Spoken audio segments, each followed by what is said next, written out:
Hello, I'm Moira Alderson with the BBC News. Donald Trump and Elon Musk are engaged in a spectacular public feud just days after the world's richest man left his job as the president's advisor. Mr. Musk has backed a call for Mr. Trump's impeachment. The row started with Mr. Musk criticising the huge tax and spending bill, which is making its way through Congress. Jake Kwan is in Washington.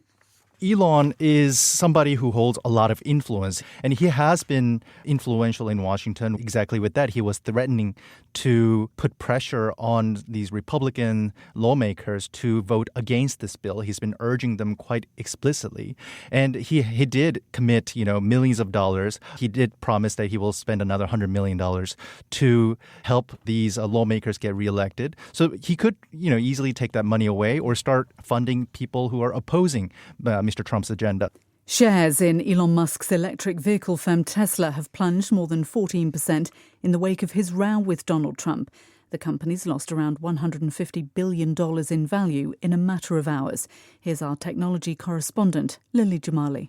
Usually you see stock movements like that when something has seriously gone wrong in terms of, an earnings report, maybe a company dramatically missed their numbers on revenue or profits, or perhaps there's an announcement of an investigation into the company for some kind of wrongdoing. But this is different. It's really tied to how investors feel about Elon Musk. And that's great when Elon Musk is doing well, and it's really not great when he finds himself in hot water, as he did today.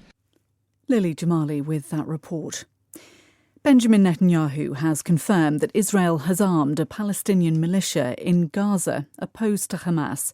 A large clan based in Rafah claims to provide security for aid convoys, but has been accused of looting them. Mr. Netanyahu said he was saving the lives of Israeli soldiers. Meanwhile, Israel has carried out airstrikes on the southern suburbs of the Lebanese capital Beirut. Large numbers of people had fled after the Israeli military warned residents to evacuate several buildings. It said they were located near facilities belonging to the militant group Hezbollah. This report from Hugo Beshega. The Israeli military described the locations as underground facilities used by Hezbollah to produce drones. Footage appears to show secondary explosions, suggesting that ammunition was being stored in at least one of the locations hit. What the Israeli military haven't explained is why this attack had to happen at night, shortly after 10 o'clock, and especially tonight, on the eve of Eid al-Adha, one of the most important celebrations in Islam. The streets were packed, and there was chaos and confusion as people tried to flee. BBC News.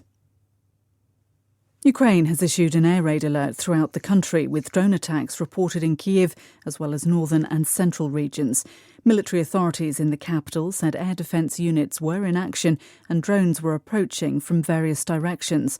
Eyewitnesses in Kyiv reported a series of explosions and a large fire where one drone had fallen. Details are still coming in.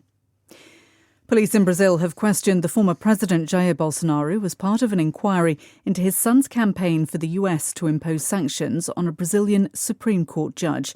Eduardo Bolsonaro, a member of Brazil's Congress, has been in the United States since February. Eduardo Bolsonaro says the Supreme Court judge, Alexandre de Moraes, should be sanctioned by Washington for systematically persecuting the opposition. The jury's retired to consider its verdict in the retrial of the disgraced Hollywood producer Harvey Weinstein. He's pleaded not guilty to raping an actress, Jessica Mann, and sexually assaulting two other women. Outside the courthouse, Mr. Weinstein's lawyer, Arthur Idala, expressed optimism. When you work as hard as this and you're so involved, it's very hard to be objective. So for us, it's clear that the people did not prove their case beyond a reasonable doubt. We just hope that those 12 jurors can agree on the same thing. A New York appeals court threw out his original conviction last year after finding the trial judge had made procedural errors. Mr. Weinstein is currently serving a prison sentence in California for a separate rape and sexual assault case. Jordanian football fans have been celebrating their national team's success in qualifying for the first time for the World Cup.